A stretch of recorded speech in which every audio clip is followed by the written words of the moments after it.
The frozen north, the name given to the stark and unforgiving frontier that lies beyond the high moor of Faerun.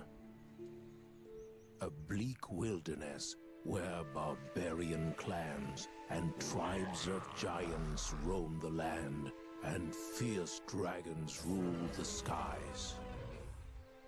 But amidst the frozen savagery stands a bastion of civilization, the city of Neverwinter, jewel of the north. Behind the city's high walls, those both hardy and brave carve out an existence from this bleak land under the guidance and protection of the legendary hero, Lord Nasher Alagonda. Yet there are some things that all the courage in the world cannot stand against. A virulent plague swept the city, a terrible affliction that began in the beggar's nest. Soon, all of Neverwinter would feel the touch of the Wailing Death.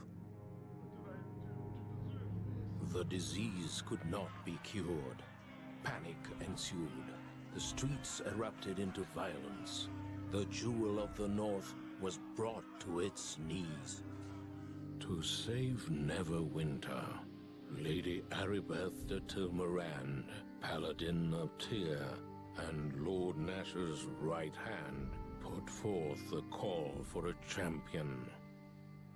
A rush of would-be heroes answered her call, some drawn by promises of grandeur and glory, others by the lure of gold. Those with the greatest potential were initiated into the academy to train and study under the greatest minds of Neverwinter, all in the hopes a champion might emerge to save the city from the Wailing Death, and whatever sinister force might be behind it.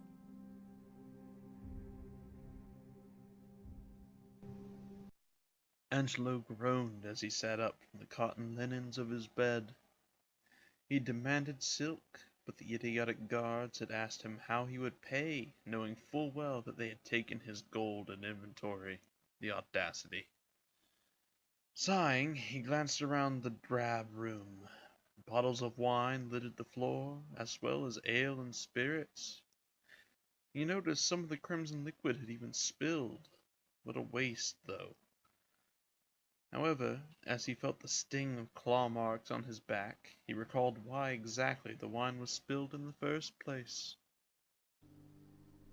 With this memory, a wolfish smirk formed on his lips, straightening, nearly tripping over the damned cuffs, scooping up a bottle of wine as he went. Moving toward his chest, nudging the keg out of his way, Angelo would glance inside. Within was his new equipment, provided by the lovely militia to help him blend in with the other students. Releasing a sigh and beginning to dress in the drab leathers and plain saber, Angelo was forced to consider how long he'd been in this damned place. This was his big day, as it were, graduation for many. In reality, for him, he had simply jumped through the last hoop to earn their trust. That, or they are simply that desperate, either was possible. Still, it frustrated him. He had begun to contemplate on the idea that he should have simply snuck inside the city. He may have had to deal with the city guard, but at this point that wasn't much of a cost. Every day here was another day his father was still missing. As the last belt was fastened and his saber slid into place at his side, Angelo straightened his tunic, stepping toward the door with these thoughts hounding him. Regrets, and yet his choice had been made. However, at the last moment, a shine of gold caught the corner of his eye near the bed. Stepping carefully around the pool of wine to snatch it up. A golden ring of some sort, a wedding band by the looks of the gem. Had Berna left it? He did vaguely recall her saying something about being married, not that either of them had really cared, clearly. Besides, he could use the money while he was still here in this place, until he could reach his items that the damn militia had taken. With this thought, he slid it into his pocket and moved forward, thoughts drifting towards his old equipment, like his saber, White Fang. He still questioned that name. It seemed almost a little bit too on the nose for his taste. A long saber that he had obtained from the dead hands of a captain. He couldn't remember the man's name, only that he hadn't been worth his time, and therefore neither was he worth the blade. Even worse had been his enchanted blood sailor captain uniform, something that spoke of his pride as a blood sailor, now gone as well. If Fingal ever found out about it, he'd probably never hear the end of it. Understandably, he supposed. Still, it was not a conversation he looked forward to. Of course, there was his gold, and on top of that, all the other random armaments that he had wielded over the years. Amulets, rings, scrolls, so many things that he'd put to use. Now gone. Hopefully Keta would have further information. He'd asked her, and paid her a pretty penny, along with a fun and enjoyable night. To talk to you. And of course, there was a farm boy, attempting to woo him, more likely just wanting his attention for some reason.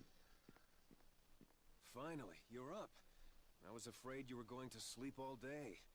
I guess the instructors work you pretty hard here at the academy. Angelo had to hold his breath to stop from laughing. He supposed it was true in a roundabout way. Berna was, after all, technically an instructor, though he supposed he worked her harder than the other way around. Still, the amusing factor was the fact that this innocent boy, of all things, was here. A farm boy, through and through. You could practically see it in his eyes that the boy had never drawn blood, perhaps never even a weapon in battle. Probably wielding some weapon from his paw. Eager, innocent, young, and foolish. Of that much he was certain. He would die young. The boy didn't belong here. None of these here did. The search for a hero was a fool's errand. My name's Pavel. I'm one of the new recruits. I just arrived here at the academy this morning. Asking if he's Angelo. As if this wasn't foolish enough. His name was on a plaque on the door behind him. He wondered if the farm boy had ever been taught how to read. Still, there was no harm in having some degree of manners, and he clarified his identity. Is it true what they say about you? That Lady Arbeth herself ordered the academy to send you an invitation to come here for training? I've never heard of anyone being invited to train at the academy before. Usually people are begging to get in. It must be a great honor for you. Once more, Angelo must hold back his laughter. Yes, he supposed few would be requested, let alone pirates and criminals requested to come in, with an offer to clear their record of all things. Neverwinter was desperate indeed. Still, there was no way he could tell Pavel that. That had been part of the agreement. Lady Arbeth had been insistent, as had Lord Nasher. He would not mention his previous activities. He was just another student here, though talented and clearly far older than all the rest. Still, not many questions had been raised, and most of them he had been able to wave off, or sleep away, in a variety of manners. It was certainly not an honor to serve Neverwinter. He was here for his own personal reasons, nothing more.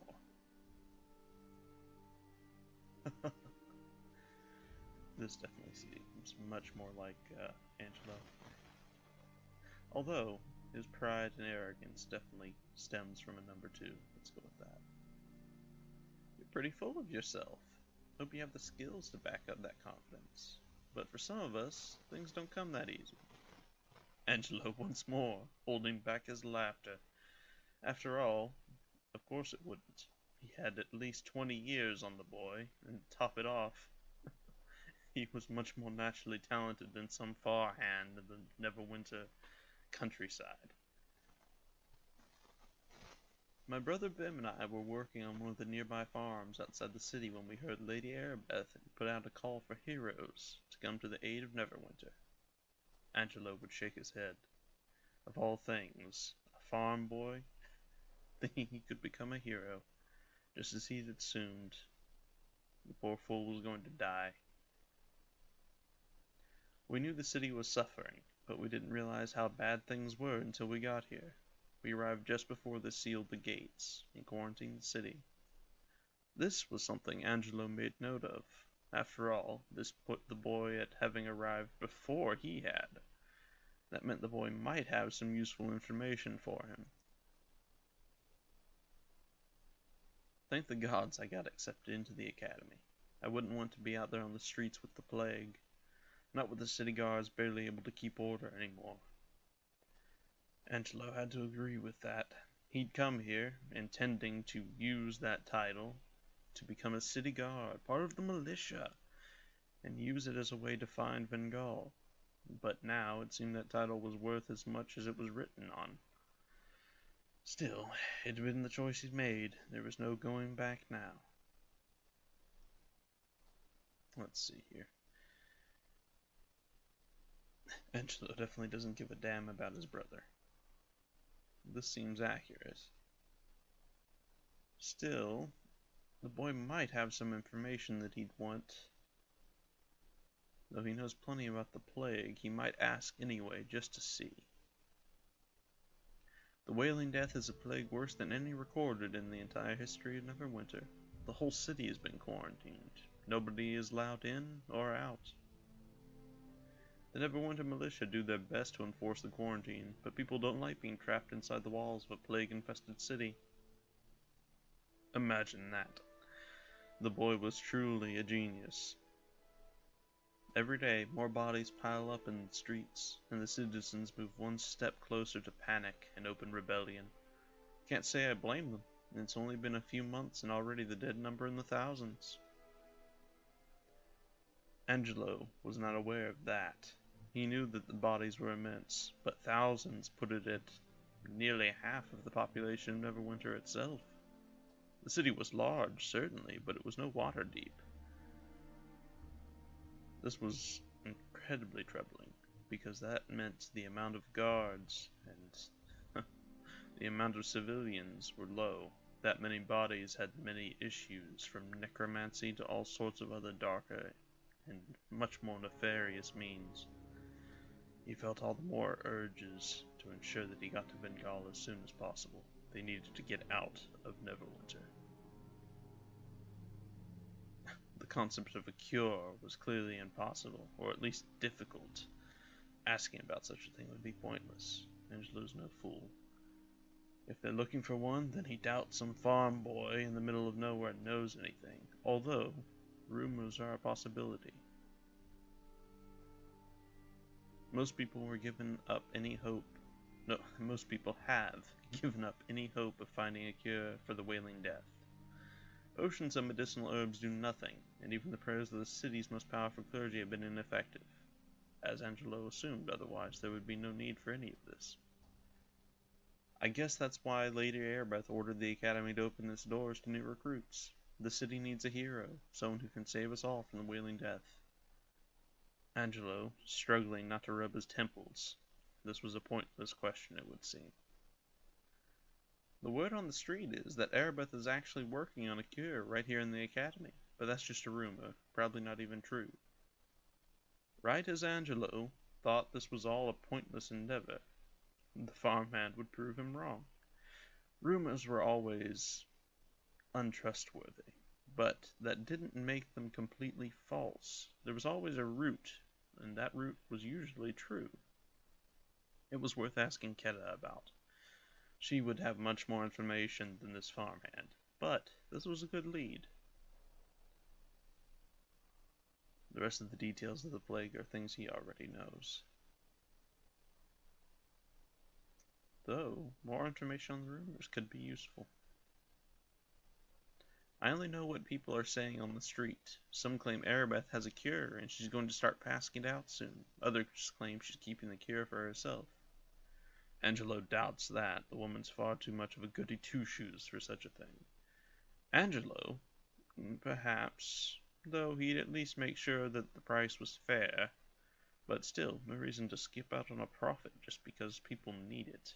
Although, if the plague is as deadly as it says, It would be tough to sell something to people that have no gold or are just not alive to buy it. It would all depend on the situation.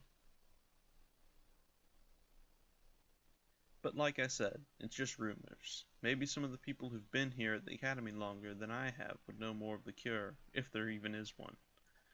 Angelo doesn't doubt the idea of a cure. How far along it is the real question, and whether it's worth anything. Once more, questions for Keta, not the farmhand.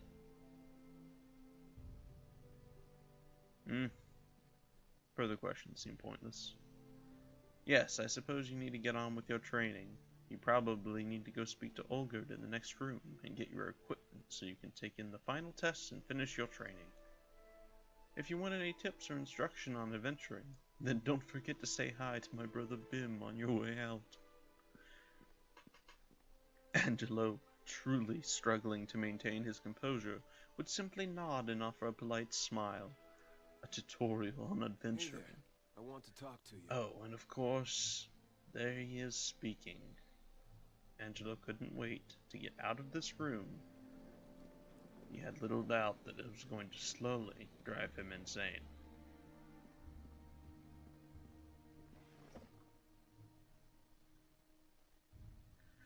Angelo had to hold back his anger. A copper necklace. By the damned divines, he'd gone from stealing golden necklaces, enchanted swords, circlets of gems, robbing kings and barons. Now, a cheap copper necklace that, at most, he could get 30 gold for. Sighing, in frustration and annoyance, he would withdraw the item. Certainly not his most proud moment. Still, gold was gold, and when he had little of it compared to his normal wealth, it was what he had to take. I want to talk to you. And there Bim was again. Was it Bim or Pim? He hadn't really been paying much attention. But the man was clearly delusional. Repeating the same phrase over and over was a sign of insanity, at best.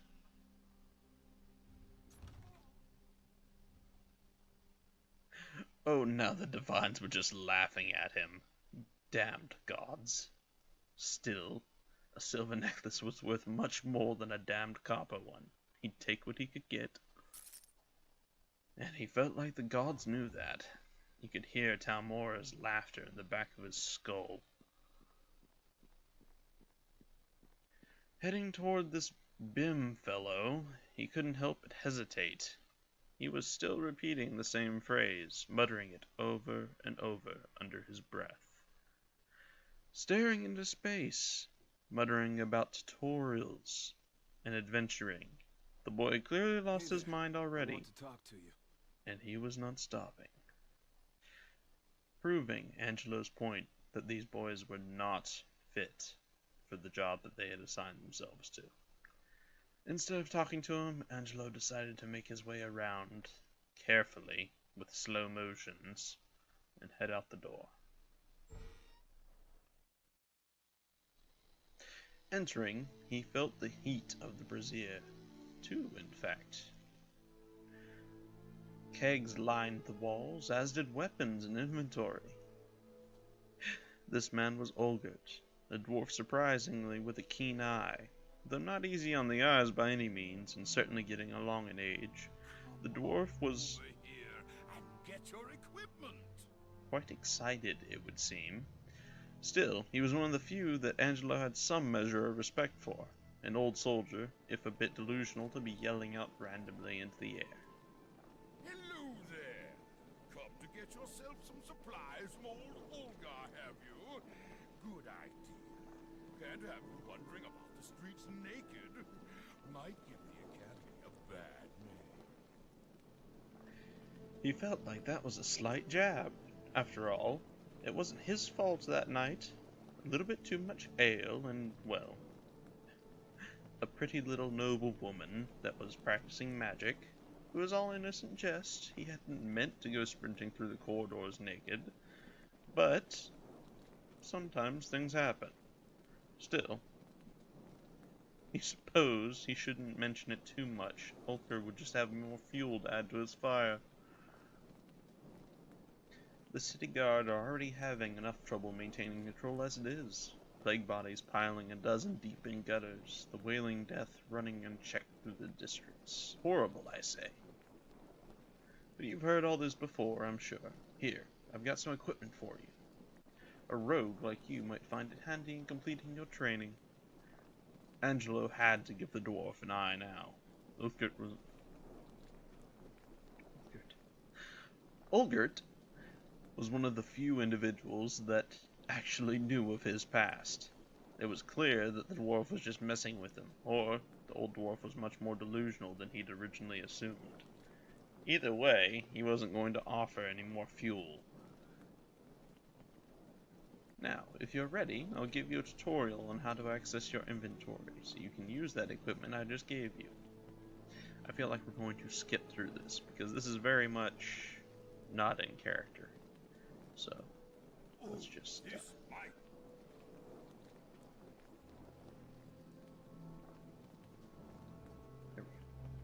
Okay, I'm not one to go prattling on when the listener already knows what I'm saying. So, you want to see my inventory now? Great. I'm sure you'll find my prices reasonable. When we're done, you'll find the door leading out of this room is unlocked. Angelo had to give the dwarf an eye at this point. Why on earth had the door been locked? This was an academy, not a prison. Still. Once more, Angelo would release a sigh and simply let it go. This place was clearly full of, well, fools, and he assumed at this point that they were just used to it. The instructors probably had it as a safety feature at this point so the idiots didn't try to open a door and hit themselves with it.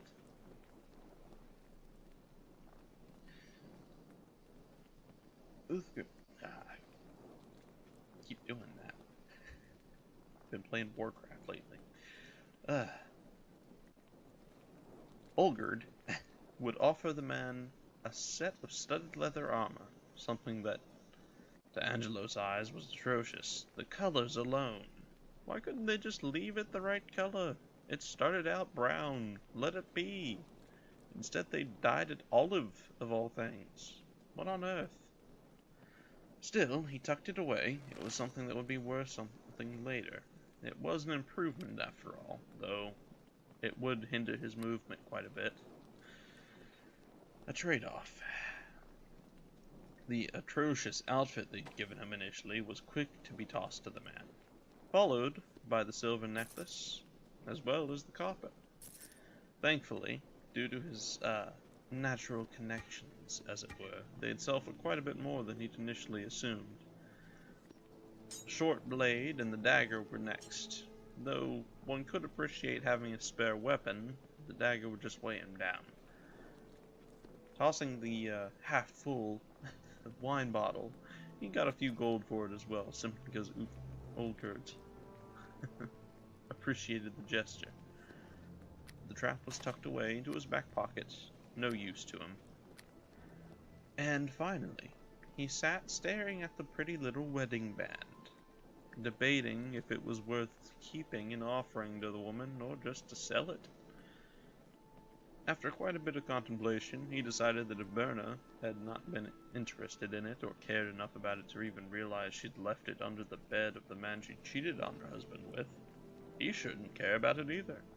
Offering it to Olgerd, the dwarf had a keen look in his eye, one that said he recognized the item, but a little bit of gold under the side, and he made no comment, instead accepting the ring, and they both moved on without a word. Now, Angelo would examine the leathers, contemplating, and after a few moments would give a reluctant sigh before turning around and heading back to his room to change. This wasn't that big of a deal, except for the issue that he would have to go by Bim once more. He truly feared for his sanity. I want to talk to you. Just keep moving, Angelo. Don't look back, don't make eye contact, and pray that the boy manages to regain sanity before he dies. A quick change, Didn't take too much. More belts fastened, and look at the atrocious attire he was now in. Olive of all colors. Before turning and heading back, he could offer the old leathers to Olgerd and move on with his life.